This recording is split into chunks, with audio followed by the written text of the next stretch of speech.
আসসালামু আলাইকুম এভরিওয়ান। মার্জিয়াস ব্লগের পক্ষ থেকে সবাইকে জানাচ্ছি স্বাগতম। আজকে আমি আপনাদের সাথে শেয়ার করব গ্রামের বাড়ির অসাধারণ একটি দৃশ্য এবং সুন্দর একটি বাগান। আর এই বাগানে কিন্তু সব ধরনের ফল গাছ ফুল গাছ আছে কম বেশি। তো আমরা প্রথমে কিন্তু বেদানা গাছটা দেখতে পেলাম, যেটাকে আমরা ডালিমও বলি। আর এখানে হচ্ছে এই গাছটা হচ্ছে ড্রাগন ফল, আর ড্রাগন কিন্তু ফল ধরে গেছে। আর এই বাগানটা কিন্তু অনেক সুন্দর। এটা হচ্ছে আমার ননদের বাড়ি, আর ওর বাড়িতে কিন্তু কম বেশি সব ধরনের ফল গাছ এবং ফুলের গাছ কিন্তু আছে। আর ওর বাড়ির এই বাগানটা কিন্তু আমার কাছে খুব ভালো লাগে, আর দেখতেও কিন্তু অসাধারণ লাগে। আর বৃষ্টি হয়ে গেছে, গাছের পাতাগুলো একদম পরিষ্কার। আর এখানে আঙ্গুর গাছে আঙ্গুর ধরছে, আঙ্গুর ছোট ছোট, এটা হচ্ছে সবুজ আঙ্গুরটা। তো এটাও হচ্ছে খেতে হয়তো মিষ্টি হবে, এখনও যদিও খাওয়া হয়নি, আশা করি ভালো হবে। তো এখানে এই যে ডালিম গাছে কতগুলা ডালিম ধরছে, আর এই ডালিমগুলো কিন্তু অনেক মিষ্টি, খেতেও কিন্তু ভালো লাগে। আর এরকম বাড়ির উঠানে বা বাড়ির আশেপাশে যদি পতির জায়গা থাকে, সেই জায়গাগুলোতে যদি এইভাবে বিভিন্ন ধরনের ফলের চাষ করা যায় বা সবজির চাষ করা যায়, তাহলে কিন্তু ফ্রেশ ফ্রেশ সবজি এবং ফল পাওয়া যায়। আর এখানে কিন্তু জাম্বুরা গাছে অনেকগুলো জাম্বুরা ধরছে, আর এই আমগুলো হচ্ছে আমরুপালি।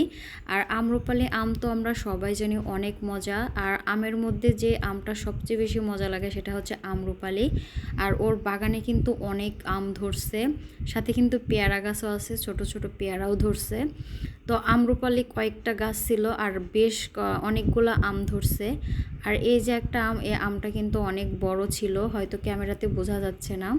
আর ওর বাগানে কিন্তু আম গাছ দিয়ে ভর্তি। এই দেখা যাচ্ছে বিভিন্ন ধরনের সবজিও কিন্তু এখানে চাষ করে। তো এখানে আম গাছ আছে, তারপরে কলা গাছ আছে, জাম্বুরা গাছ আছে, ডালিম গাছ, তারপরে আরও অনেক রকম গাছ আছে। তো আমি এখন আম বাগানের মধ্যে চলে আসছি, আর আম বাগানে আসার পর আম দেখে তো আমার খুবই লোভ লেগে গেছে। আর প্রত্যেকটা গাছের আম কিন্তু অনেক মিষ্টি, আর এরকম ফ্রেশ ফ্রেশ আম কিন্তু আসলে পাওয়া যায় না। কিনে খেলে কিন্তু সেই আমগুলো একদম ভেজাল দেওয়া থাকে, সেখানে মেডিসিন দেওয়া থাকে। আর এই আমটা ছিল অনেক বড়, এই আমগুলো কিন্তু আরও বড় হবে। আর এই আমগুলো হচ্ছে পাকতে অনেক দেরি হয়, আর উপরের দিকে আরও অনেক বড় বড় আম ছিল, আমগুলো অনেক বড় সাইজের হয়। তো যাই হোক, এখানে লেবু গাছও আছে, লেবুও ধরছে। আর ওর কিন্তু কোনো কিছুর অভাব নাই, আলহামদুলিল্লাহ, সব কিছু কিন্তু ওর বাগানে আছে, আর ও এইভাবে চাষ করে। আর আমার কাছে খুব ভালো লাগে ওর এই বাগানগুলা। আর এখানে এই যে কলা গাছে, এখানে কিন্তু কলাও ধরছে। এই কলা কিন্তু অন্য দেশের কলার মতো, এটা কিন্তু আমাদের দেশি কলা না। আমি জানি না নাম কি এর, কিন্তু এটা আমাদের দেশি কলা না। তো আমার এই যে ওর বাগানটা দেখতে দেখতে আমরা হচ্ছে প্রায় শেষ করে ফেলছি, এখন আমরা বাসার মধ্যে চলে যাব। তো আজকের ভিডিওটি এ পর্যন্ত। ভিডিওটি কেমন লাগলো অবশ্যই কিন্তু কমেন্টস করে জানাবেন।